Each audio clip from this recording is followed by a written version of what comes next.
नमस्कार friends. Dynamics chapter 2 lecture 6। आज हम एक बहुत ही इम्पॉर्टेंट क्वेश्चन जो कि आपके एग्जाम्स में 2-3 बार पूछा जा चुका है उसको हम कर रहे हैं। ये क्वेश्चन बेस्ड है, लास्ट लेक्चर में मैंने आपको एक आर्टिकल या यूं कहना चाहिए एक पैराग्राफ इनिशियली करवाया था, जिसमें हमने ये समझा था कि अगर कोई बॉडी, अगर कोई पार्टिकल अर्थ की सरफेस के बाहर मोशन कर रहा है, आउटसाइड द सरफेस ऑफ अर्थ, तब इसके ऊपर जो इक्वेशन ऑफ मोशन लागू होगी वो होगी x double dot is equals to minus mu by X square. और फिर हमने ये भी फाइंड किया था कि इस तरह के पार्टिकल के लिए म्यू की वैल्यू होती है जी आर स्क्वायर, जहां आर होती है रेडियस ऑफ द अर्थ। आप प्लीज लास्ट लेक्चर को एक बार जरूर देख लीजिएगा। और फिर हमने ये भी वहां पर साथ ही साथ बताया था, डिस्कस किया था कि इन केस अगर पार्टिकल अर्थ की सरफेस के इनसाइड है, इनसाइड मोशन कर रहा है, तब उसके ऊपर इक्वेशन ऑफ मोशन लागू होती है X double dot equals to minus lambda X, यानी एसएचएम वाली। और इस केस में जो लेमडा की वैल्यू है वो होती है जी बाई आर के इक्वल। ठीक है, तो आज जो हम प्रेजेंटली जो क्वेश्चन हम आपके सामने हम करने जा रहे हैं, ये एक ऐसे पार्टिकल के मोशन को लेकर है जो कि अर्थ के सरफेस के बाहर मोशन कर रहा है, यानी उसके ऊपर ये वाली इक्वेशन ऑफ मोशन लागू होगी। ठीक है, तो let us start the question. First of all I am reading the question. देखिए आप क्या कह रहे हैं हम, a particle falls from height h above earth surface. इसकी हिंदी क्या हुई कि एक पार्टिकल अर्थ की सरफेस से h ऊंचाई से गिरता है। अब गिरता है तो एक बात बिल्कुल ओबियस है कि अर्थ की ओर ही गिरेगा। अगर हम किसी भी पार्टिकल को मान लीजिए हाथ में पकड़ के भी छोड़े तो वो नीचे तो गिरेगा, टुवर्ड द सरफेस ऑफ अर्थ। यहां आप पिक्चर में देखिए, ये ए इज ए पॉइंट है ना, इस और ये आपकी अर्थ है, ये जो आपको दिख रही है यहां पर। ठीक है, इट इज अर्थ, ये इसका सेंटर है। और इस क्वेश्चन में अर्थ की रेडियस हमको क्वेश्चन में ही ए गिवन है, स्मॉल ए। वैसे तो हम आर यूज करते हैं, पर यहां पर ए गिवन है तो हम ए लेंगे। फिर आप देखिए, ये अर्थ की सरफेस पर एक पॉइंट है बी, दिख रहा है आपको बी पॉइंट। इस बी पॉइंट से एच ऊंचाई पर, ये अपन अर्थ की सरफेस से ऊपर चले है ना, तो एच ऊंचाई पर एक बिंदु है, यहां से एक पार्टिकल नीचे फॉल होना शुरू हुआ, मतलब नीचे गिरना शुरू हुआ। ये बात इस लाइन में कही जा रही है जो हमने अभी तक पढ़ी है। फिर आगे क्या कह रहे हैं अपन, if a be the radius of the earth and the resistance of the air is negligible. तो ये वाली बात तो साहब बिल्कुल अंडरस्टूड है कि हम यहां जो भी फॉर्मूला यूज कर रहे हैं, ये वाला, इसके ऊपर एक कंडीशन लागू होती है कि अर्थ के वायुमंडल का जो रेजिस्टेंस है वो पार्टिकल पर या तो नहीं लग रहा है या बहुत ही नेग्लिजिबल लग रहा है। Only then this equation holds. ठीक है, तो ये बात तो खैर माननी पड़ेगी हमारे को। फिर अब हम आते हैं फाइंड क्या करना है, यानी हमें करना क्या है, फाइंड इट्स वेलोसिटी, यानी पार्टिकल की वेलोसिटी फाइंड करो जो कि ए से नीचे की ओर गिरना शुरू कर रहा है इन दिस डायरेक्शन। कब फाइंड करो, on reaching the surface of अर्थ। ठीक है ना, मतलब ए से अगर एक पार्टिकल स्टार्ट होता है मोशन करना टुवर्ड्स द सरफेस, यानी ए से वो स्टार्ट हुआ और ये जाकर बी पर अर्थ की सरफेस पे ये हिट हुआ, यानी कि टकराया। तो जब ये बी पर पहुंचा तो मान लीजिए इसकी वेलोसिटी यहां पर v1 है, तो हमें इस v1 को फाइंड करना है। अच्छा, एक बात बिल्कुल क्लियर है कि जब ये स्टार्ट हुआ, यानी व्हेन इट स्टार्ट, यानी ए से जब ये चलना शुरू हुआ, तो चूंकि हमें क्या कह रहा है, फॉल्स। तो आप देखिए, जब भी फॉल्स वर्ड होता है ना, इसका एक इंप्लाइड मीनिंग होता है, फॉल्स का मतलब भी होता है कि इनिशियल वेलोसिटी इज 0। ये बात तो आपने फिजिक्स में पढ़ी होगी। गिरता है, एक तो होता है फेंका जाना, एक होता है गिरना। तो गिरने के लिए या फॉल्स का मतलब हम क्या लेते हैं, इनिशियल वेलोसिटी इज 0, यानी पार्टिकल ए पॉइंट पर जीरो वेलोसिटी से अपना मोशन शुरू करता है और बी पॉइंट पर, बी पॉइंट जो आपको यहां दिख रहा है, यहां पर आकर वो अर्थ को हिट करता है। तो मान लीजिए v1 वेलोसिटी से हिट करता है तो हमें v1 फाइंड करनी है। Second, also prove that the time in reaching the earth surface, मतलब ए से स्टार्ट हुआ पार्टिकल, देखिए पिक्चर में, और बी पर पहुंचा, तो ए से बी तक पहुंचने का जो इसको टाइम लगा वो टाइम इसको ये लगा, ये हमें प्रूव करना है। ये पूरा जो आपको एक्सप्रेशन दिख रहा है, ये वाला, ये एक्सप्रेशन, ये timing, this is an expression of A and H, small a and h, where A is the radius of the earth and H is the height above the surface of earth, जहां से ये गिरना शुरू करता है। तो let us start the question. देखिए अब इधर ये सारी बात हो गई हमारी। सबसे पहले हम सीधे इस इक्वेशन पे आते हैं, जो आपकी ये वाली इक्वेशन है, जो मैंने अभी आपको ऊपर बताई। ये देखिए ये वाली equation, x double dot equals to minus mu की वैल्यू कितनी है, GR²। तो यहां पर क्या किया, ये वैल्यू मैंने फाइंड करके बताई है। आपको भी ऐसे एग्जाम में सारा करके बताना है। तो ये तो मैंने आपको लास्ट समय बता दी है, इसलिए मैं इसको दोबारा रिपीट नहीं कर रहा हूं। सिर्फ एक अंतर आपको दिख रहा होगा कि R की जगह, radius of the earth R की जगह A लिखा है मैंने, ठीक है। फिर अब मैंने इस इक्वेशन को चेंज करना शुरू किया, यानी x डबल डॉट की जगह मैंने पुट कर दिया v dv/dx। देखिए आप, तो यहां पर अगर x डबल डॉट की जगह मैं ये पुट करूं और dx को मैं राइट हैंड में भेज दूं तो dx यहां आ गया, देखिए आप। इसके बाद मैंने यहां पर क्या किया, इंटीग्रेटिंग बोथ साइड्स। तो यहां पर मैंने इस इक्वेशन का, देखिए ये इंटीग्रेट कर दिया। देखिए v dv, v का इंटीग्रेशन होता है v²/2, ये मैंने आपको वैसे पहले कई क्वेश्चन में करके बताया है। और 1/x² जो यहां आपको दिख रहा है, ये 1/x², इसका इंटीग्रेशन होता है -1/x। तो यहां पर इंटीग्रेशन हम करेंगे तो ये आ जाएगा GA² प्लस ए कांस्टेंट, ठीक है। फिर हम इस इक्वेशन को दोनों साइड 2 से मल्टीप्लाई कर देंगे तो we will get this equation, ठीक है। कांस्टेंट 2 इंटू कांस्टेंट को मैंने C1 ले लिया है, ओके। अब यहां पर आप दिमाग में लेके आइए कि मुझे इस C1 की वैल्यू जब तक फाइंड नहीं होगी, मुझे वेलोसिटी किसी भी पर्टिकुलर पॉइंट पे नहीं प्राप्त होगी। तो पहले मैं C1 की वेलोसिटी निकाल रहा हूं। तो C1 की वेलोसिटी निकालने के लिए मैं इनिशियल कंडीशन यूज कर रहा हूं, यानी कि जब पार्टिकल ने मोशन स्टार्ट किया इनिशियली एट A, तो देखिए आप, जब पार्टिकल A पर है यहां पर, तो बताइए इस पोजीशन में x कितना है। तो x का मतलब क्या होता है, x का मतलब होता है डिस्टेंस फ्रॉम द सेंटर। तो जब पार्टिकल A पर है तो इसकी यहां से डिस्टेंस कितनी है, देखिए आप, A एंड H, इन दोनों को हम ऐड कर देंगे तो ये आ जाएगा x बराबर A प्लस H, कब, फॉर A पॉइंट, ठीक है। तो यही मैंने देखिए यहां यूज की है, इनिशियली एट A x बराबर A plus H and V is 0। तो जब इन दोनों बातों को मैंने यहां पुट किया, V बराबर 0 पुट कर दो और x बराबर यहां पर A प्लस H पुट कर दो इधर, तो आई गेट C1 की वैल्यू ये C1 की वैल्यू जब मैंने यहां पुट कर दी, देखिए आप, तो ये इक्वेशन आ गई, इक्वेशन नंबर 2, ठीक है।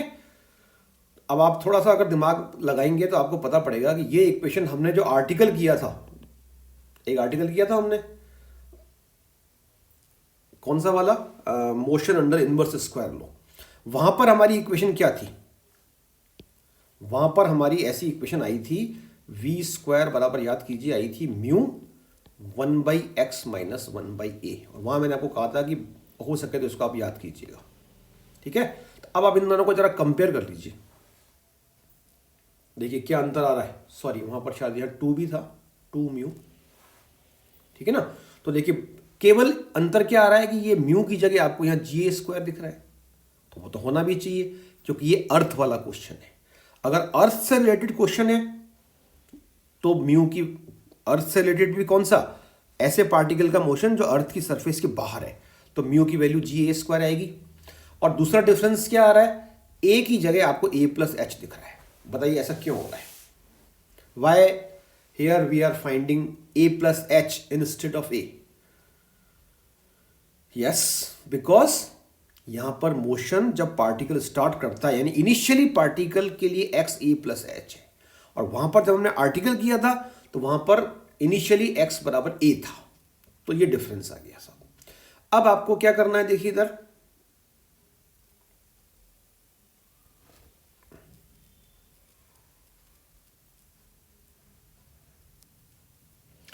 अब आपको यहां पर वेलोसिटी फाइंड करनी है बी पॉइंट पर, तो इसको हमने v1 मान लिया। अब आप बताइए, अगर v पॉइंट पर मुझे वेलोसिटी फाइंड करनी है तो मुझे इस फॉर्मूले में क्या करना पड़ेगा, इस फॉर्मूले का मतलब इस नंबर 2 एक्सप्रेशन में क्या करना पड़ेगा, मुझे x की वैल्यू वो पुट करनी पड़ेगी जो पॉइंट b पे लागू होती है। तो आप देखिए b पॉइंट पर x बराबर a है, तो मैंने यहां पर x बराबर a पुट कर दिया, इसको मैंने सिंप्लीफाई कर दिया, तो इससे v1 की वैल्यू ये आ गई। तो this is the one answer, यानी ये कौन सी वेलोसिटी आ गई, this is the velocity of the particle on reaching the surface of the earth, और we can say velocity of the particle on reaching the point B. ठीक है, अब मुझे इस क्वेश्चन का सेकंड पार्ट करना है। सेकंड पार्ट का मतलब मुझे टाइम फाइंड करना है जो पार्टिकल को ए से बी तक फॉल होने में लगा। इस टाइम को हमने यहां पर कैपिटल टी मान लिया है। अभी देखिए हम कर रहे हैं क्वेश्चन को, तो देखिए मैं क्या क्या कर रहा हूं। सबसे पहले मैंने इक्वेशन 2, ऊपर देखिए इक्वेशन नंबर 2 मेरी ये रही, ठीक है, ये इक्वेशन नंबर 2 है। इस इक्वेशन को मैं मेरा टारगेट क्या है कि मैं इसको dt dx में चेंज कर दूं, यानी इस इक्वेशन से मैं dt और dx में एक रिलेशन फाइंड कर लूंगा। तो मुझे इंटीग्रेट करके रिक्वायर्ड टाइम इससे मुझे कैसे मिलेगा, लेट अस सी। तो देखिए सबसे पहले मुझे यहां पर, चूंकि मैं जानता हूं v बराबर होता है dx बाई dt, तो मैं यहां पर पहले इससे v स्क्वायर से v ऑब्टेन करूं। तो v स्क्वायर से जब v ऑब्टेन करने के लिए क्या करना पड़ेगा, I have to take under root, तो ये मैंने अंडर रूट ले लिया। अब यहां पर देखिए, यहां इस लाइन में ये अंडर रूट ले लिया। अब यहां पर एक बात स्किप हो गई कि यहां पर आपको लिखना है why we are taking negative sign. ये मैं आपको कई बार ऑलरेडी बता चुका हूं। नेगेटिव साइन का रीजन क्या है, because when t is increasing x is decreasing. ठीक है, that's why negative sign with the derivative. उसके बाद तो देखिए हमने मैथमेटिकल काम किया है, ये लाइन आ गई, dt dx में रिलेशन आ गया, ये आप अपने आप समझ लीजिएगा। अब आपको वो टाइम फाइंड करना है जो a टू b तक चलने में पार्टिकल को लगा। तो मैं क्या करूंगा, इस पॉइंट, इन दोनों पॉइंट्स पर जो x की वैल्यूज है, उन x की वैल्यूज के बिटवीन इसका दोनों साइड कर लूंगा निश्चित समाकलन। हाँ जी, निश्चित समाकलन, इसको हम इंग्लिश में क्या बोलते हैं, डेफिनेट इंटीग्रल। तो आप देखिए a, कैपिटल A पॉइंट पर x की वैल्यू है a प्लस एच, ये आप ऊपर देख लीजिए डायग्राम में, और b पॉइंट पर x की वैल्यू है a। ठीक है, तो a प्लस एच और a के बिटवीन अगर मैं इस इक्वेशन का दोनों साइड इंटीग्रेशन करता हूं तो I will get my required time. Okay, तो लेट अस सी मैं कैसे, यहां पर आप लिखने की स्टाइल भी जरा नोट कीजिए। Now let time to reach the surface of earth is capital T, और इसको मैंने यहां पर और एक्सप्लेन कर दिया है। ठीक है, then integrating above equation between the limits x बराबर a plus H to X बराबर a। समझ में आ गई बात, ये x की वैल्यू कहां पर है, पॉइंट a के लिए, ये x की वैल्यू कहां है, पॉइंट b के लिए। तो इस इक्वेशन का जब मैंने इन लिमिट्स के बिटवीन इंटीग्रेशन किया तो ये टाइमिंग मेरा हो जाएगा कैपिटल टी, जो मुझे फाइंड करना है। अब देखिए इसके बाद का काम प्योरली मैथमेटिकल है। ठीक है, यहां पर आपको इस इंटीग्रेशन को परफॉर्म करने के लिए कुछ सब्स्टिट्यूट करना पड़ेगा। जैसे आपने सब्स्टिट्यूट किया x बराबर a plus h sine square theta. ठीक है, फिर आपको पता है कि जो इंटीग्रेशन में जब हम कुछ सब्स्टिट्यूशन करते हैं तो हम दोनों साइड डिफरेंशिएट करके dx फाइंड कर लेते हैं, यानी older d and new d, इनके बीच में रिलेशन आ गया। ये साइन स्क्वायर थीटा का डिफरेंशियल आपको समझ में आ रहा होगा। फिर ये सब पुट किया मैंने, और कुल मिला के आप एक बात यहाँ पर जो नोटिसेबल है वो क्या है कि यहां पर हमको यहां पर क्या करना पड़ेगा, जो x की ओल्डर लिमिट है, एक्स की जो ओल्डर लिमिट है वो तो है एक्स की, सॉरी इस इंटीग्रल में जो लिमिट है ओल्डर लिमिट वो तो है एक्स की, a प्लस एच टू ए। जब हमने x को थीटा में चेंज कर लिया तो यहां पर लिमिट नहीं आ जाएगी थीटा की। ये बात आपको समझनी है कैसे आई, तो जरा इस बात को समझ लीजिए। देखिए अब इधर यहां पर लिमिट कैसे चेंज करके बताइए। आपने अपनी पुरानी क्लासेस में पढ़ा होगा कि हम यहां पर x की ओरिजिनल x की जो वैल्यूज है वो रखेंगे और कॉरस्पॉन्डिंग थीटा निकाल लेंगे। ठीक है, तो आप बताइए सबसे पहले मैंने x की जगह क्या पुट किया, ये lower limit a plus H. तो जब मैंने यहां पर a प्लस एच रखा तो ये लाइन क्या बनी, ये बन गई a प्लस एच और यहां पर भी a प्लस एच बराबर साइन स्क्वायर थीटा। तो a प्लस एच से a प्लस एच कैंसिल, तो इससे क्या आ गया साइन थीटा इक्वल टू 1, तो इससे आ गया थीटा बराबर π/2। तो ये थीटा की न्यू लिमिट आ गई। लेकिन जब यही काम मैंने रिपीट किया, ये काम तो अभी मैंने किसके लिए किया, लोअर लिमिट के लिए। अब मुझे करना है अपर लिमिट के लिए। अपर लिमिट कितनी है, x की a। तो जब मैं ये x की जगह a पुट करूंगा तो ये अब कैंसिलेशन नहीं होगा, नहीं होगा तो फिर यहां से साइन थीटा निकालना पड़ेगा हमारे को, यानी थीटा निकालना है। तो इसके लिए साइन थीटा लिख रहा हूं मैं। साइन थीटा कितना आएगा बताइए, यस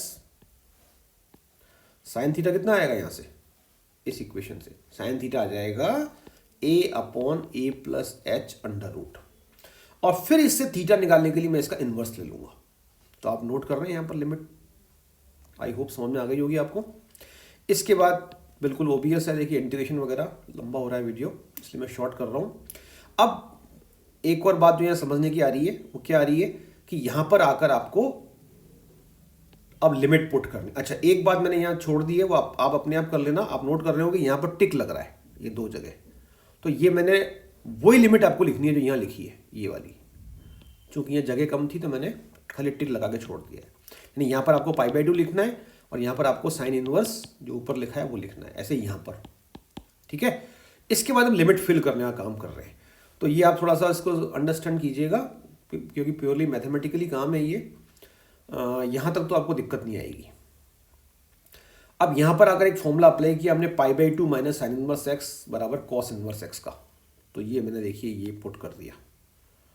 ठीक है, और फिर ये जो बाहर वाला माइनस साइन था ये अंदर चला गया, इसने इन दोनों को प्लस कर दिया। ठीक है, तो नॉर्मल वे में अगर कोई भी बच्चा करता है या कोई भी स्टूडेंट्स को ट्राई करता है तो वो कैपिटल टी का ये यहां तक आंसर इजीली ऑब्टेन कर लेगा। ठीक है, इजीली का मतलब उसको इंटीग्रेशन करना आना चाहिए, लिमिट विमिट अप्लाई करना आना चाहिए। अब ये जो मेरा आंसर आ रहा है या ये जो एक्सप्रेशन आ रहा है, ये एक्सप्रेशन मेरा रिक्वायर्ड एक्सप्रेशन से मैच नहीं कर रहा है, यानी जो मेरा बुक में आंसर है जो मुझे लाना है वो नहीं आ रहा है ये। तो इसके लिए यहां पर मुझे एक स्पेशल काम करना पड़ेगा, वो इंपॉर्टेंट है इस क्वेश्चन के रिगार्डिंग। ठीक है, वो कौन सा स्पेशल काम है, देखिए मुझे जब मैं इसको बुक में देखता हूं, जब मैं इसको रिक्वायर्ड एक्सप्रेशन में देखता हूं तो मेरा आंसर साइन इनवर्स में आ रहा है, जबकि यहां तो कॉस इनवर्स आ रहा है। साइन इनवर्स यहां आ रहा था, पर आप देखिए बुक में जो आंसर आ रहा है ना उसमें साइन इनवर्स के अंदर ये है h अपॉन ए प्लस एच, जबकि यहां आ रहा है a upon A plus H. तो हम इस वाले साइन इनवर्स को देखकर खुश नहीं हो जाए कि हमारा साइन इनवर्स आ गया, क्योंकि साइन इनवर्स के अंदर हमें एक्सप्रेशन जो चाहिए वो नहीं आई, साइन इनवर्स तो आ गया। तो अब आपको यहां पर एक सिंपल आपके स्कूल लेवल का एक काम करना है कि to change one inverse into another inverse, यानी कोई भी एक आपको इनवर्स गिवन है, मान लीजिए साइन इनवर्स। ठीक है, मान लीजिए साइन इनवर्स आपको गिवन है, तो इसको आप अपनी चॉइस से कॉस इनवर्स में, टेन इनवर्स में, सेक इनवर्स में, कॉसेक इनवर्स में और कॉट इनवर्स में किसी में भी चेंज कर सकते हो। ऐसे ही अगर कॉस इनवर्स गिवन होता तो इसको भी मैं किसी भी दूसरे इनवर्स में चेंज कर सकता हूं। तो आप इधर देखिए यही काम मैंने यहां किया है, I have change cos inverse into sine inverse. How, कैसे, तो देखिए आप इधर, ये आप इधर डायग्राम में देखिए, आप यहां पर कॉस इनवर्स के अंदर वाला जो एक्सप्रेशन है, अगर मैं इस पूरे को मान लीजिए एक एंगल मान लूं फाई, तो यहां से क्या लाइन निकलेगी, ये आपने किया होगा लोअर क्लासेस में, कॉस फाई बराबर आ जाएगा रूट ए अपॉन और रूट ए प्लस एच। तो इस बात को मैं यहां एक्सप्लेन कर रहा हूं। देखिए ये मैंने एक डायग्राम यहां पे ट्राइंगल बनाया। अब कॉस जो होता है वो होता है बेस अपॉन हाइपोटेन्यूज, यानी हिंदी में आधार बटा कर्ण। तो इस ट्राइंगल में आधार मैंने बनाया रूट ए और कर्ण मैंने बनाया रूट ए प्लस एच। ठीक है, क्योंकि कॉस आधार बटा कर्ण होता है। इससे मैंने ये लंब निकाल लिया परपेंडिकुलर। कैसे निकाला? पाइथागोरस से। अब अगर मैं इसी ट्राइंगल से साइन फाई का फॉर्मूला लिखूं, इस ट्राइंगल पे साइन फाई का फॉर्मूला अप्लाई करूं, मैं किसका फॉर्मूला अप्लाई करूं? साइन फाई का। तो साइन फाई का फॉर्मूला बताइए क्या होता है? परपेंडिकुलर अपॉन हाइपोटेन्यूज, यानी लंब बटा कर्ण। तो ये आ जाएगा। इससे फिर मैं फाई की वैल्यू निकालूं तो वो साइन इनवर्स में आ जाएगी। यानी कि ये जो फाई था, जो कॉस इनवर्स में था, ये अब साइन इनवर्स में एक्सप्रेस हो गया। तो आई थिंक समझ में आ गया होगा। इसके बाद तो आपको देखिए बाकी तो नॉर्मल अलजेब्रा लगाइए, मैंने सिंप्लीफिकेशन, वो आप इसको देख लीजिएगा। ठीक है, तो ये जो आपकी एक्सरसाइज है motion under inverse square law, ये मैंने आपको अपनी तरफ से कंप्लीट करवा दी है। इसके बाकी जो एग्जाम्पल्स वगैरह हैं, क्वेश्चंस वगैरह हैं, वो आप करिएगा। इंपॉर्टेंट एक्सरसाइज है ये। इसके बाद इसी चैप्टर में एक और एक्सरसाइज हम करेंगे। ठीक है, उसके बाद ये चैप्टर फिनिश हो जाएगा। Thank you very much.